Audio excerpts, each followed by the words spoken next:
seeking employment in the United States since the 1970s. As historian May Guy has written about the Immigration and Nationality Act of 1965, over the next 5 decades, 59 million people will find their way to the United States, according to the Pew Research Center's latest report on immigration that was issued on September 28, 2016. May Guy, in her work, talks about how they would come from China, the Philippines, India, Lebanon, Pakistan, Brazil, from almost every country in the world. It was dramatically shifting the country's racial and ethnic landscape. Today, the foreign-born account for nearly 14% of the total population, which is a proportion we have not seen since the 1910s. And what's more important, 88% of immigrants now come from non-European countries, the exact inverse of immigrants' origins in 1960. But moreover, she continues, is the Immigration and Naturalization Act of 1965 and its impact on Mexico and the creation of what is known as the Mexican problem. Because for all its illiberal intentions, the Immigration and Nationality Act of 1965 was decidedly illiberal in crucial respects. It imposed numerical limits on the countries of the Western Hemisphere, which previously had no such quotas. At the same time, it subjected all countries to the same maximum limit of 20,000 new admissions a year. And then when Congress raised the overall ceiling by 40% in 1990, the country cap went to just 26,500. So it treated Mexico and India equally with New Zealand and Belgium, and this reflected the civil rights era's emphasis on abstract formal equality. However, it also guaranteed that a sizable portion of Mexican immigration would be unauthorized because ongoing labor market demands far exceeded legal avenues for entry. Historian Aviva Chomsky likewise notes that events in the 1960s, including the ending of the Bracero program and the Hart-Celler Immigration Act of 1965, made changes that began to treat all countries, including Mexico, the same way. And instead of large numbers of guest worker visas, Mexico would receive a small number of immigrant visas. But Mexico's migrant history and its reality are completely different, or were completely different from all of the other countries. Mexico is the United States' neighbor. The United States has always relied on Mexican workers. And given how dependent both countries have become on Mexicans migrating north to work, the stream of workers heading north continued despite the changes in the law. The only difference now was that the workers become undocumented. The United States calls that illegal. Both scholars agree that Americans, both citizens and immigrant, have suffered the consequences of these limits ever since. More than 5.5 million people have been deported since 1965, not counting the millions of additional voluntary departures and returns. 11.5 million now living and working in the shadows. 4 million U.S. citizen children with at least one undocumented parent, and ongoing agonizing debates over legalization, enforcement, and removal.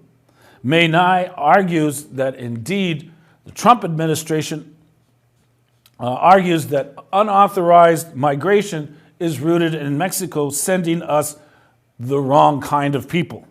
But the reality is at once more banal and insidious, she writes, is a structural mismatch woven into the Immigration and Nationality Act of 1965 between the visa system and the labor market. However, let's listen to Aviva Chomsky, professor of history at Salem State University. The creation of illegality and starting to call this migration illegal happens in 1965, really, when Mexican migration is for the first time considered to be immigration and is legally restricted. That is, a quota is put on Mexican migration, as it is on every country of the world. And in a situation where tens of thousands of Mexicans have been crossing the border legally and recruited and sometimes even coerced every year, all of a sudden this is made illegal. It's not stopped, but it's given a different name. Instead of calling it the Bracero program, it's called illegal migration. It's still just as necessary to the economy of the Southwest. It's still encouraged by all different sectors, but the discrimination against these workers is now justified by the introduction of this new terminology and status of illegality. I hope I explained that. It's a little complicated. And your point then is that once this new illegality for Mexican immigration begins post-65, then begins decriminalization of Mexicans as migrants.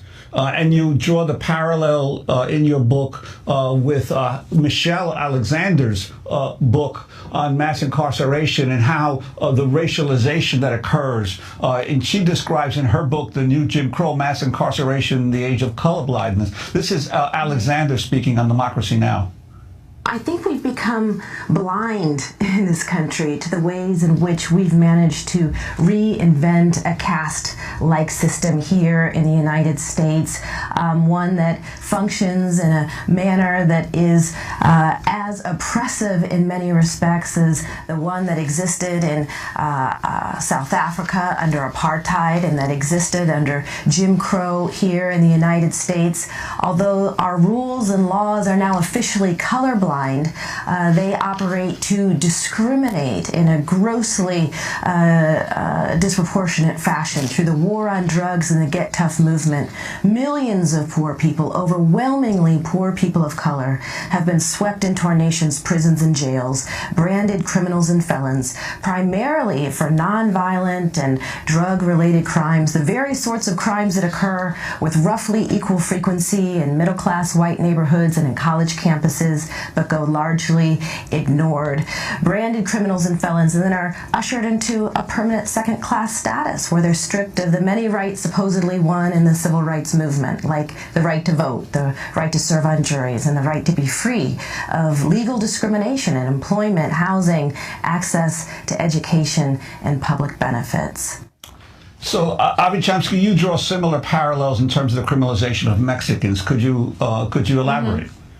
Yeah, when you listen to Michelle Alexander list the legal disabilities that come with a criminal record, they look exactly like the legal disabilities that come to Mexicans because of their illegal status. That is, they can't vote, they can't serve on juries, they aren't eligible for public benefits, they're legally prohibited from working.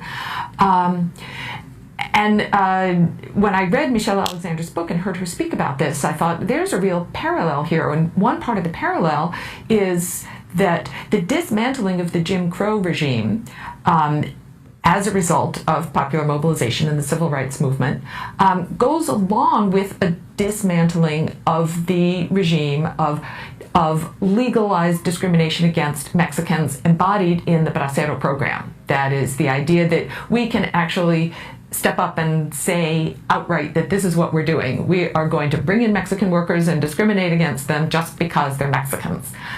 You can't do that anymore in the climate of the 1960s. And yet, another idea of hers that I find so compelling is this idea of status as a caste. And the creation of a new status for these Mexican workers that justifies mistreatment by criminalization rather than overtly by race, like it's okay to discriminate against them just because they're Mexican. Now we won't call it that. Now we're going to turn them into criminals, and then we can justify discrimination on the basis of the fact that we're calling them criminals. Avi Chomsky, as we wrap up, you have written several books now on immigration. You wrote They Take Our Jobs and 20 Other Myths About Immigration, and of course your new book, Undocumented, How Immigration Became Illegal. What surprised you most in your research for this book? I think what surprised me most happened before I knew I was writing the book, but it's one of the things that led me to write the book. I've been working with immigrants, including many undocumented immigrants in the United States, really since the early 1980s. But I had never been to the border. And some of my friends who work with border organizations down in Arizona kept saying, you can't keep talking about immigration without coming to the border. And finally, in 2010, I took a group of students on a trip with No More Deaths, where we worked on the Mexican side of the border, taking testimonies from people who had been deported, people who mostly had been picked up in the desert and were dumped in Nogales, Sonora, on the Mexican side of the border, taking their testimonies and hearing their stories. And just realizing the drastic and devastating nature of our immigration policies and their impact on people, and really turning the border into what felt like a war zone, but there was no war. These people were displaced and uprooted and homeless because of deliberate U.S. policies. Okay, so Aviva Chomsky contends that the former Bracero program was phased out after 1964, but as she emphasizes, the pattern of recruitment and deportation of Mexican workers has continued to this day. In fact, when the debate over what to do with the Mexican took place in the 1970s, the Carter administration began the militarization of the border in 1978, when for the first time the Border Patrol became armed. Today, the border is a militarized zone. And every administration since the Carter administration, even the supposedly liberal, immigrant-friendly President Barack Obama, implemented quotas that pushed for deportations yearly. And most of those deported were Mexican. And as Chomsky insists, not exactly surprisingly, since the legal apparatus was designed for just that purpose.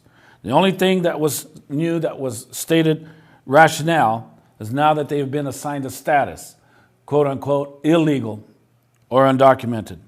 This justifies their deportation. Now, I would just add that the long-standing national sentiment that Donald Trump mobilized to get elected, and the belief that Mexicans are alien to the nature of the United States, not only continues, but the Republican apparatus blatantly desires a white America.